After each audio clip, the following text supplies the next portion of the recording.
योग वशिष्ठ महारामायण सुनते रहने के लिए हमारे चैनल को सब्सक्राइब करें और बेल आइकन जरूर दबाएं।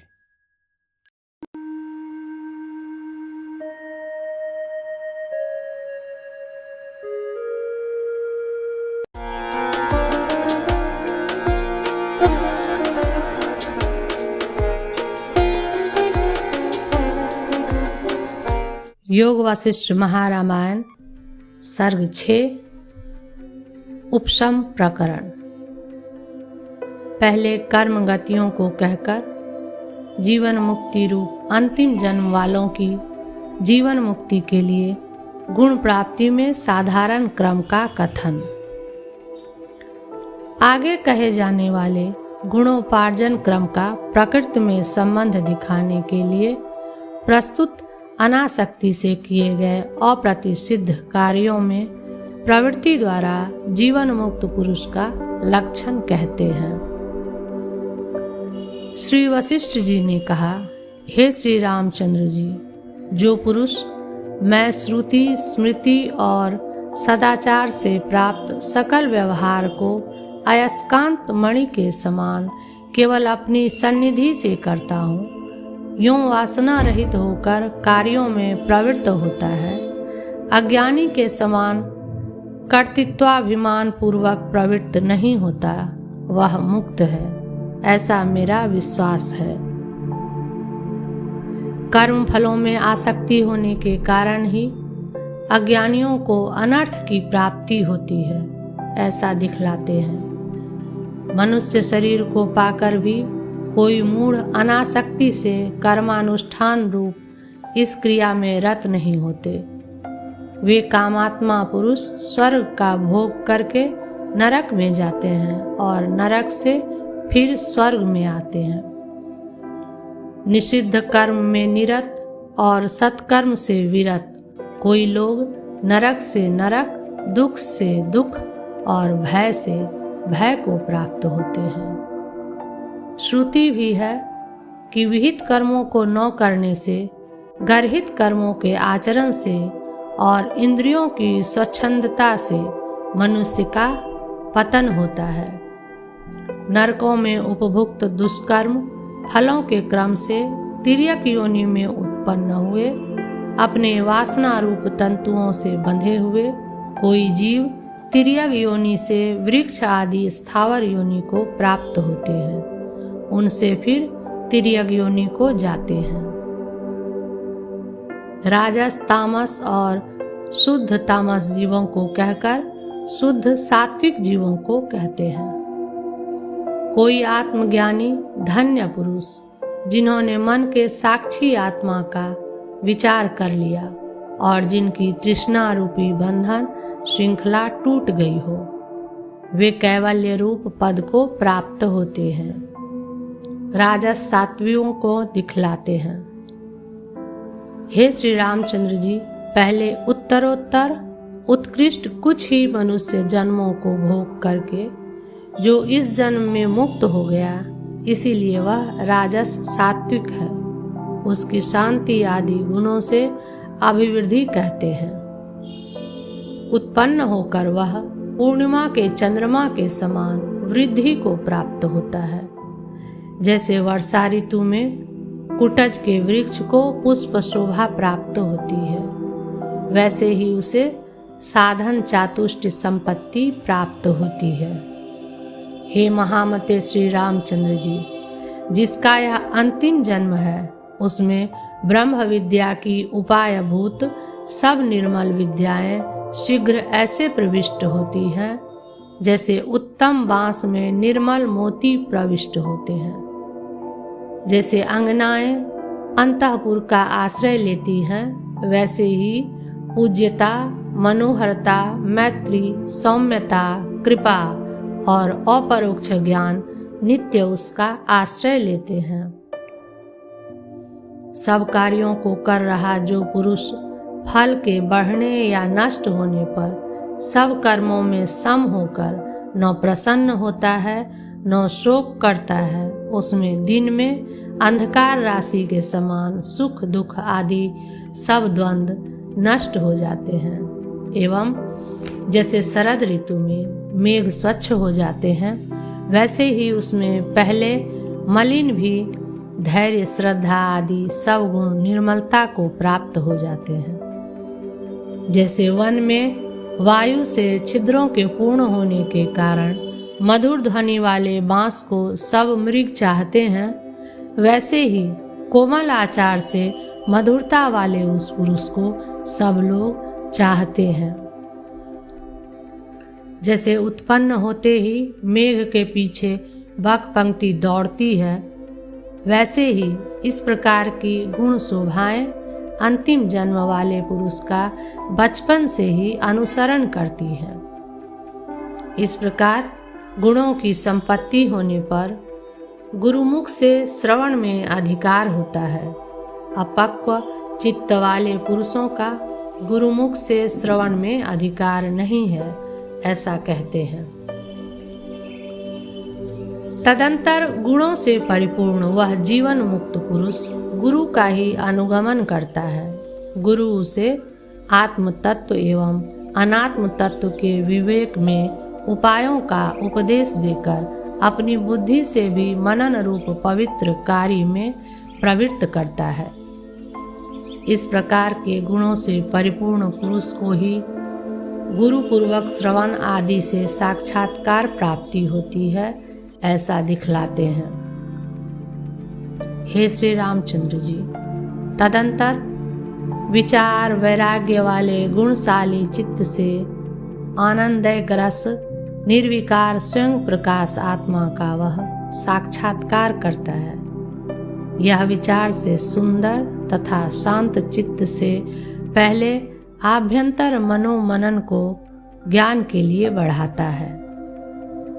जो अंतिम जन्म वाले जीवन मुक्त पुरुष हैं, वे महागुणी पुरुष सोए हुए मन रूपी मृग को ऐसे बोधित करते हैं जैसे वह निर्गुण ब्रह्म ही हो जाता है। पूर्वोक्त अर्थ का संक्षेप से उपसंहार करते हैं।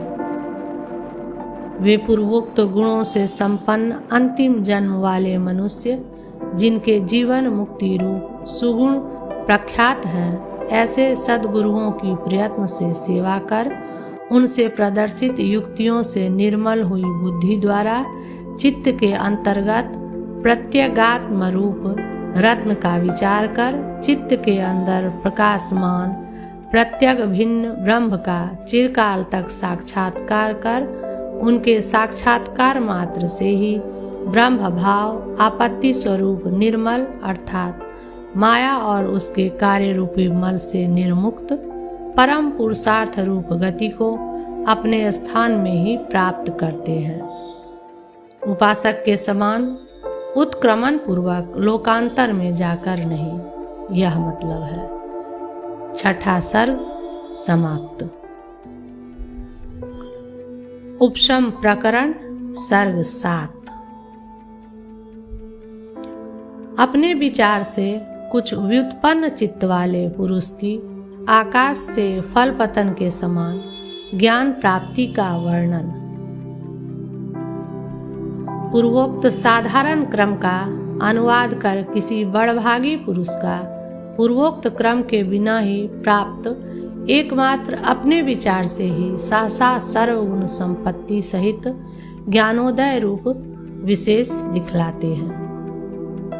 श्री वशिष्ठ जी ने कहा, हे कमल नयन, यह पूर्वोक्त सब देहधारियों का साधारण क्रम मैंने आपसे कहा। इस समय आप नीचे कहे जा रहे दूसरे क्रम को सुनिए। हे श्री रामचंद्र जी, इस संसार आडंबर में उत्पन्न हुए देहधारी जीवों को मोक्ष रूप फल देने में समर्थ ये पूर्वोक्त और आगे कहे जा रहे दो उत्तम क्रम हैं। उनमें से एक तो यानी पूर्वोक्त क्रम गुरु के उपदेश के अनुसार आचरण करने से धीरे धीरे एक जन्म से अथवा अनेक जन्मों से मोक्ष रूप सिद्धि देने वाला कहा गया है। दूसरा आगे कहा जा रहा है क्रम है दैववश प्राप्त जीव और जगत तत्व के विचार वाले लोगों को स्वयं ही शीघ्रता से आकाश से फल पतन के तुल्य ज्ञान प्राप्ति होती है।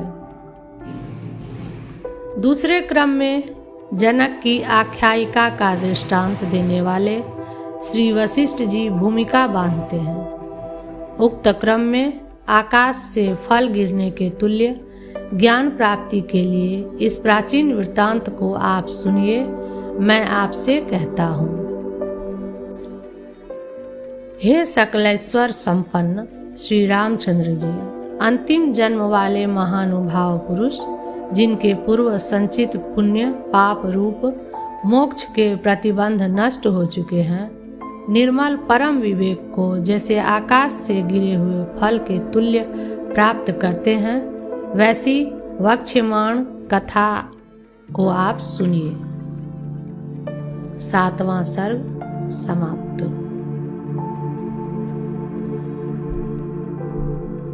उपशम प्रकरण सर्ग 8। वसंत ऋतु में उपवन में विहार कर रहे श्री जनक जी ने सिद्धों द्वारा गीत शुभ श्लोक सुने। यह वर्णन। महाबली उदारमती श्री जनक जी विदेह देशों के शासक थे। उनकी सब आपत्तियां निवृत्त हो चुकी थी और दिन दूनी और रात चौगुनी संपत्ति बढ़ रही थी। वे याचकों के मनोरथ पूर्ण करने के कारण कल्प वृक्ष थे। इष्ट मित्र रूपी कमलों के सूर्य के तुल्य विकासकारी थे। बंधु बांधव रूपी फूलों की वसंत ऋतु के तुल्य अभिवृद्धि करने वाले थे। स्त्रियों के कामदेव तुल्य रतिवर्धक थे। ब्राह्मण रूपी कुमुदों के लिए चंद्रमा थे, यानी चंद्रमा के तुल्य उल्लासक थे। शत्रु रूपी अंधकार के लिए भास्कर थे, यानी भगवान सूर्य के तुल्य उसके निवर्तक थे। सौजन्य रूपी मणियों के सागर थे और भगवान के तुल्य पालन के लिए वे पृथ्वी में स्थित थे। किसी समय फूली हुई छोटी छोटी लताओं से बढ़ी हुई वसंत ऋतु में जो मतवाले के समान बढ़ रहे थे, कोकिलों के गानों से मानो नाच रही थी और मंजरियों की राशियों से पीली थी। महाराज जनक जैसे देवराज इंद्र सुंदर नंदनवन में जाते हैं, वैसे ही जिसका सारा भाग प्रफुल्लित था, सुंदर विलास वाली लताओं और महिलाओं से भरा था, उस सुंदर उपवन में लीला से गए।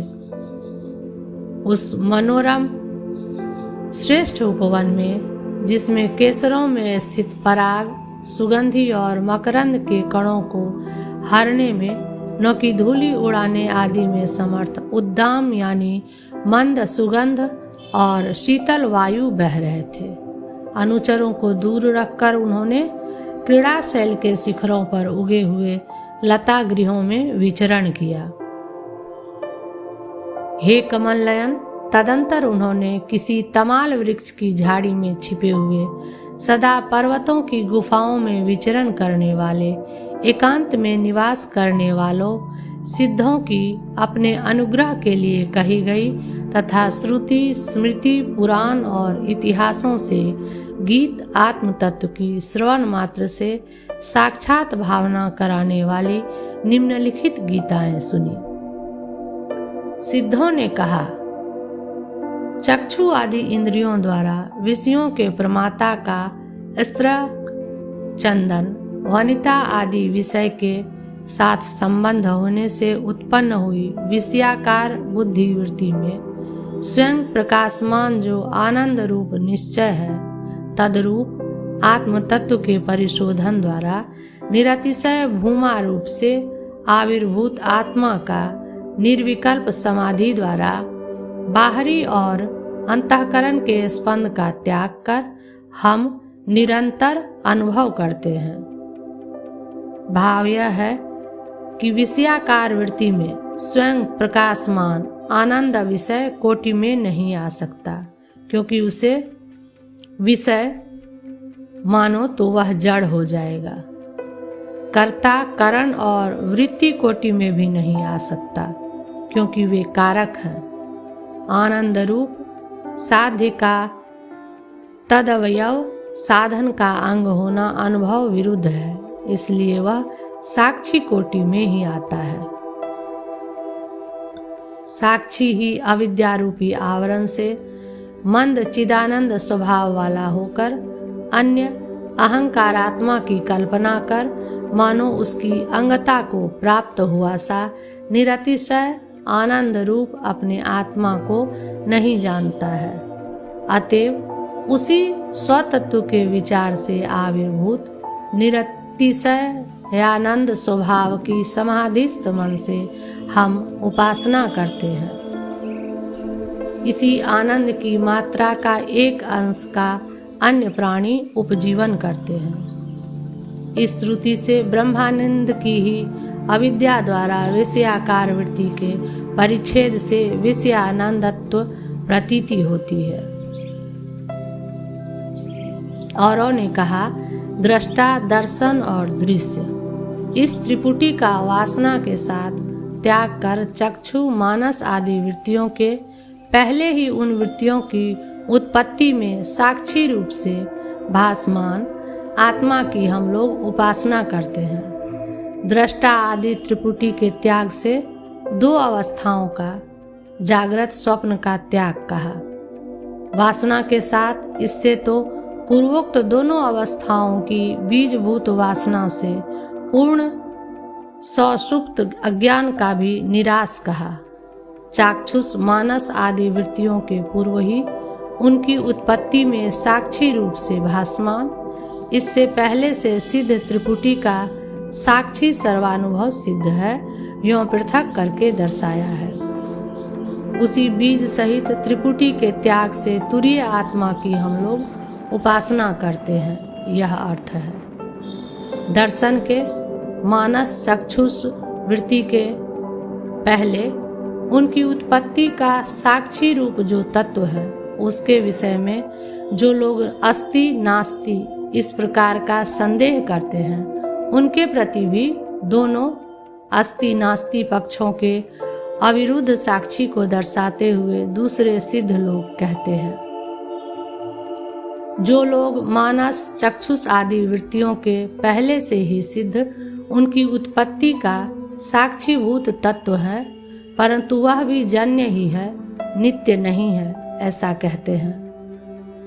उनके पक्ष में पूर्व के आभासों के स्वप्रकाशता अथवा स्वविषयता दोनों पक्षों में स्वमात्र के भान में परिच्छिन्न होने से वे पूर्वोत्तर विज्ञानों का स्पर्श नहीं कर सकते। इसलिए उनमें उनकी पूर्वोत्तर विज्ञान की उत्पत्ति आदि की साक्षिता नहीं हो सकती। स्वयं अपनी उत्पत्ति आदि का साक्षी तो हो नहीं सकता, क्योंकि अपनी उत्पत्ति के पहले वह स्वयं असिद्ध है, इसलिए कोई दूसरा ही साक्षी आवश्यक है। अतएव अस्थि पक्ष के मध्यगत और अविरुद्ध एवं जो लोग साक्षी नहीं हैं ऐसा कहते हैं, उनकी नास्तिकता भी साक्षी रहित होने के कारण असिद्ध ही है। अतएव उस पक्ष का साधक होने से उस पक्ष के मध्यगत और उसके अविरुद्ध तथा प्रकाशियों का प्रकाशक जो नित्य आत्मा है, उसकी हम उपासना करते हैं। औरों ने कहा, जिसमें यह सब है, जिसका यह सब है, जिससे यह सब है, जिसके लिए यह सब है, जिसके द्वारा यह सब है, जो यह सब है, उस सत्य की हम उपासना करते हैं। औरों ने कहा, और सिर के समान जिसका प्रथम वर्ण है और ह जिसके अंत में है, यानी आकार आदि हकारांत समस्त वस्तुओं के प्रकाशक वेद शास्त्र आदि शब्द समूह के प्रकृतिभूत मस्तर्व का अक्षर सम्मानयान में आकार आदि हकारांत समुदाय में निवेश होने से संपूर्ण जगत के आकार वाले सौ प्रपंच ब्रह्म में अनुगत इस व्युत्पत्ति द्वारा अ से साकार यानी आकार रहित निर्गुण ब्रह्म में भी स्थित तथा निरंतर क्रियमान स्वव्यवहारों में उच्चार्यमाण अहंग पद के वाच्य स्वात्मभूत ब्रह्मात्मा की हम लोग निरंतर भावना करते हैं। औरों ने कहा, हृदय गुहा में स्थित दैदीप्यमान ईश्वर का त्याग कर जो लोग अन्य के पास जाते हैं, वे हाथ में आए कौस्तुभ मणि का त्याग कर अन्य रत्नों की चाह करते हैं। औरों ने कहा, संपूर्ण आशाओं का त्याग कर हृदय में स्थित ज्ञान का फल रूप यह ब्रह्म प्राप्त होता है, जिसके लाभ से वासना जालों से जटिल हृदय ग्रंथि कट जाती है, जो विषवल्लियों की मूल परंपरा है। औरों ने कहा, जो दुर्बुद्धि पुरुष भोग्य विषयों में अत्यंत निरस्ता को जानकर भी उनमें भोग तृष्णा करता है, वह नर नहीं है, वह गधा है। औरों ने कहा, जैसे इंद्र वज्र से पर्वतों के ऊपर प्रहार करते हैं, वैसे ही पुनः पुनः उठे हुए इन इंद्रिय रूपी संगों पर विवेक रूपी दृष्टि से प्रहार करना चाहिए। औरों ने कहा, पवित्र उपशम सुख को प्राप्त करे। समवान पुरुष का विशुद्ध चित्त शांति को प्राप्त होता है। जिस पुरुष का चित्त उपशम को प्राप्त हो गया, उसकी निरतिशय सुख रूप अपने स्वरूप में चिरकाल तक उत्तम स्थिति होती है। 8वां सर्ग समाप्त।